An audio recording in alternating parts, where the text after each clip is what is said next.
మీరు సమస్యలతో సతమతమవుతున్నారా? సమస్యలు తీరక బాధపడుతున్నారా? అయితే శ్రీ కొమరవెల్లి మల్లన్న స్వామి జ్యోతిష్యాలయాన్ని సంప్రదించండి. సిద్ధాంతి గారు దూరంలో ఉన్నవారికి ఫోన్ ద్వారా కూడా ప్రత్యేకంగా జ్యోతిష్యం చెబుతారు.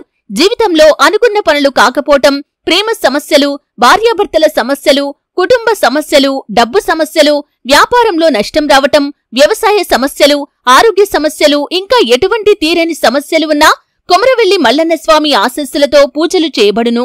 Phone number 8897741766. హాయ్ ఫ్రెండ్స్, అందరికీ నమస్కారం అండి.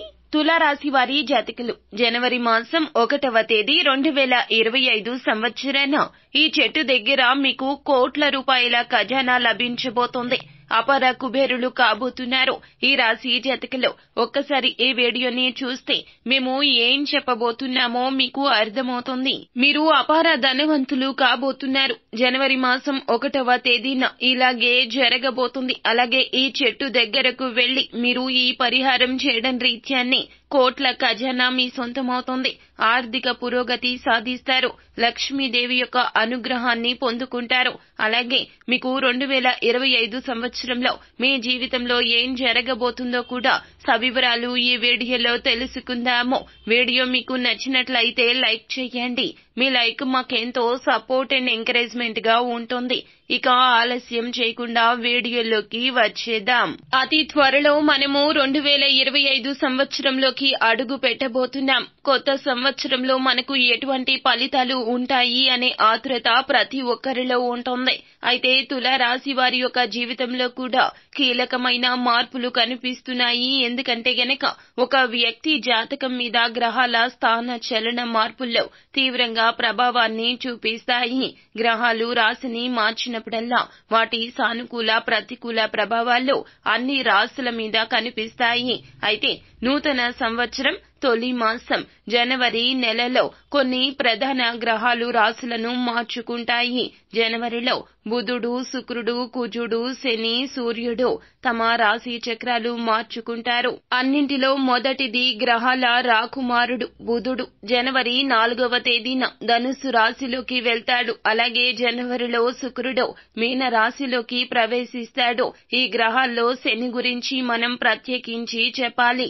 ఎందుకంటే 2.5 సంవత్సరాల తర్వాత శని భగవానుడు కుంభరాశి నుండి మీన రాశిలోకి ప్రవేశం చేయబోతున్నాడు. గ్రహాల రాజుగా పరిగణించే సూర్యుడు జనవరి మాసంలో మకర రాశిలో ప్రవేశిస్తాడు. అలాగే శని తర్వాత కుజుడు కర్కాటక రాశిలోకి వెళ్తాడు.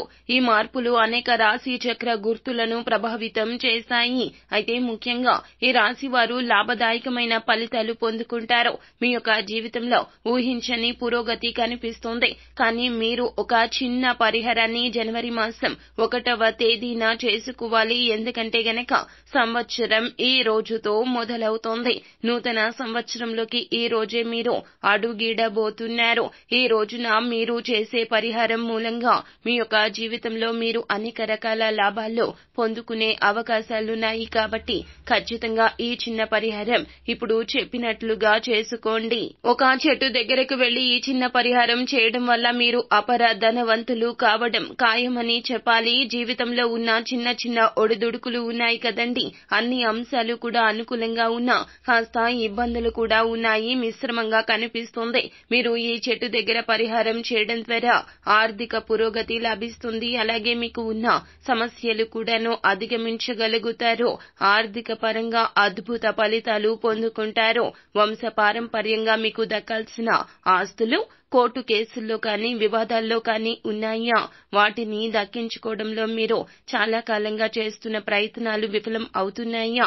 ఈ రోజు మీరు చేసే ఈ పరిహారం మీ యొక్క ప్రాపర్టీస్ ని దక్కించుకోవడంలో మీకు అద్భుత ఫలితాన్ని చూపిస్తుంది. ఆర్థిక పెరుగుదల కోసం నిరీక్షిస్తున్న మీ కోరిక ఖచ్చితంగా నెరవేరుతుంది. అలాగే మంచి మంచి ఉద్యోగ అవకాశాలు మీకు వస్తాయి. కెరియర్ పరంగా కూడా అద్భుతవంతమైన అవకాశాలు వస్తాయి. అలాగే మీరు విదేశాలకు వెళ్లాలని కలలు కంటున్నారు. అనుకుంటున్నారా? మీ కోరిక కూడా ఖచ్చితంగా నెరవేరుతుంది. అలాగే వివాహం కావడం లేదని ప్రేమ వ్యవహారాల్లో ఉన్నవారు పెద్దలను ఒప్పించడానికి మీరు చేసే ప్రయత్నాల్లో ఫలించడం లేదా? ఖచ్చితంగా మీరు ఈ పరిహారం చేయడం ద్వారా శుభ ఫలితాలు పొందుకుంటారు. ఎందుకంటే ఈ పరిహారం కేవలం ఆర్థిక పురోగతికి సంబంధించింది మాత్రమే కాదు, మీ జీవితంలో మీకు ఉన్నటువంటి కష్టాల నుంచి, బాధల నుంచి మిమ్మల్ని ఖచ్చితంగా విముక్తులను చేస్తుంది. కాబట్టి ఈ చెట్టు దగ్గర ఈ చిన్న పరిహారం చేయండి. దానికోసం మీరు చేయాల్సింది ఏమిటంటే గనక రావి చెట్టు వద్దకు వెళ్ళండి. రావి చెట్టుకు ఎంతటి మహిమ ఉంటుందో మనందరికీ తెలుసును. దేవతా వృక్షంగా మనం రావి చెట్టును భావిస్తూ ఉంటాము. సాక్షాత్తు ఆ విష్ణుమూర్తి స్వరూపంగా రావి వృక్షాన్ని మనం భావిస్తుంటాము. కాబట్టి మీరు జనవరి 1వ తేదీన ఇంట్లో ఖచ్చితంగా దీపారాధన చేసుకోండి. ఎందుకంటే మీ ఇంట్లో ఉన్నటువంటి నెగటివ్ ఎనర్జీ ఏదైనా ఉంటే గనక అదంతా కూడా బయటికి వెళ్లిపోవడానికి దీపారాధన తప్పనిసరి అని చెప్పొచ్చు. అయితే మీరు దీపారాధన చేసుకునే సమయంలో మీ మనసులోని సంకల్పం చెప్పుకోండి. మీ ఇష్ట దైవాన్ని ఆరాధించుకోండి.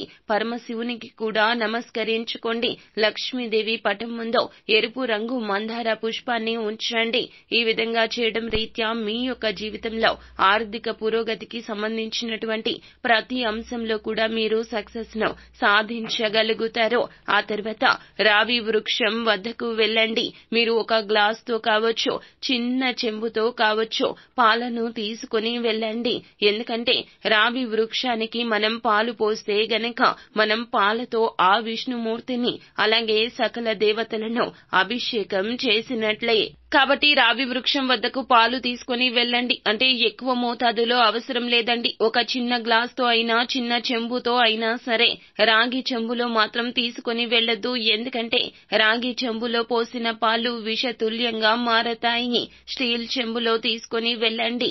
ఈ విధంగా తీసుకుని వెళ్ళాక మీరు ఆ యొక్క రావి చెట్టు మొదట్లో పాలు పోసి ఒక్కసారి నమస్కరించుకోండి. అంటే మీ మనసులో ఉన్నటువంటి బాధ, కష్టం ఏదైతే ఉందో, ముఖ్యంగా ఆర్థిక సమస్యలతో మీరు ఏదైతే సతమతం అవుతున్నారో ఆ యొక్క బాధలు అన్ని కూడాను మీ యొక్క ఇష్ట దైవంతో, మీ యొక్క అమ్మతో ఏ విధంగా చెప్పుకుంటారో చెట్టుకు నమస్కరించుకుని కళ్ళు మూసుకుని ఆ విధంగా చెప్పుకోండి. అలా చెప్పుకున్నాక మీరు పాలు పోసిన ప్రదేశంలో మట్టి తడిచి ఉంటుంది కదండి. ఆ యొక్క తడిచిన మట్టిని తీసుకోండి. మీ నుదుటిన ఒక బొట్టులాగా పెట్టుకోండి. ఈ విధంగా పెట్టేసుకున్న తర్వాత మీరు 2 ప్రమిదలు తీసుకోండి. కింద ప్రమిదలో కాస్తంత రాళ్ల ఉప్పు వేసి పైన మరొక ప్రమిద పెట్టండి. ఆ యొక్క ప్రమిద పెట్టిన తర్వాత అందుట్లో నువ్వుల నూనె పోయండి. ఈ విధంగా నువ్వుల నూనె పోసి 3 ఒత్తులు ఒకే చోట చేర్చి దాన్ని ఒక ఒత్తులాగా చేసి దాంతో మీరు దీపాన్ని వెలిగించండి. ఈ విధంగా వెలిగించి చెట్టు చుట్టూరా కూడాను 11 ప్రదక్షిణలు చేయండి. ఓం విష్ణు రూపాయ నమః అనే మంత్రాన్ని పఠిస్తూ చెట్టు చుట్టూరా 11 ప్రదక్షిణలు చేయండి. ఈ విధంగా చేయడం వల్ల మీ జీవితంలో ఉన్నటువంటి కష్టాలు, బాధలు అన్ని కూడా తొలగిపోతాయి. విష్ణుమూర్తికి మీరు సంకల్పం చెప్పుకున్నారు కాబట్టి ఖచ్చితంగా మీ యొక్క జీవితంలో మీరు ఏమైతే కష్టాలు, బాధలు అనుభవిస్తున్నారో వాటి నుండి మీకు విముక్తి అనేది లభిస్తుంది. అలాగే లక్ష్మీదేవి యొక్క అనుగ్రహాన్ని కూడా మీరు ఖచ్చితంగా పొందుకోగలుగుతారు. ఈ విధంగా చేసి ఇంటికి వచ్చాక మీ యొక్క ఇంటి పరిసరాల్లో ఉన్న వారికి కావచ్చు, ఇంకా ఎక్కడైనా వీలైతే అక్కడికి వెళ్లి అవసరాల్లో ఉన్న పేదలకు తెలుపు రంగులో ఉండేటటువంటి బట్టలను దానంగా ఇవ్వడం. అంటే అవి దుప్పట్లు కావచ్చు, వేసుకునే వస్త్రాలు కావచ్చు, ఇలా ఏమైనా సరే తెలుపు రంగులో ఉండేటటువంటి బట్టలు దానంగా ఇవ్వడం వల్ల ఆ లక్ష్మీదేవి యొక్క అనుగ్రహంతో పాటుగా విష్ణుమూర్తి యొక్క అనుగ్రహం కూడా మీకు లభిస్తుంది. సకల దేవతల యొక్క అనుగ్రహాన్ని కూడా పొందుకుంటారు. కాబట్టి ఖచ్చితంగా నువ్వుల నూనెతో మీరు 2 ప్రమిదల్లో కింద ప్రమిదలో రాళ్ల ఉప్పు వేసి దీపం వెలిగించడం రీత్యా మీ జీవితంలో ఉన్నటువంటి ప్రతి సమస్యకు పరిష్కారం లభిస్తుంది. ముఖ్యంగా ఆర్థిక పురోగతి, ఆర్థికంగా ఎటువంటి కష్టాలు, నష్టాలు అనుభవిస్తున్నారో వాటి నుండి మీకు విముక్తి లభిస్తుంది. మీరు అద్భుత ఫలితాలు అయితే సాధించగలుగుతారు.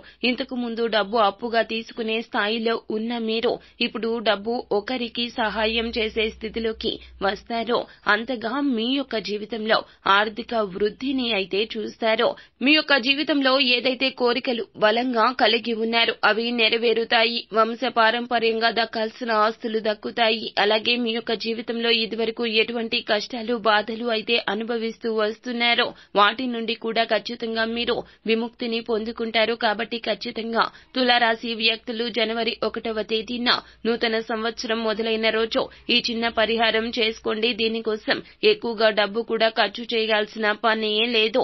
ఎక్కువ సమయాన్ని కేటాయించిన పని కూడా లేదు. కాస్తంత సమయం కేటాయించండి, సరిపోతుంది.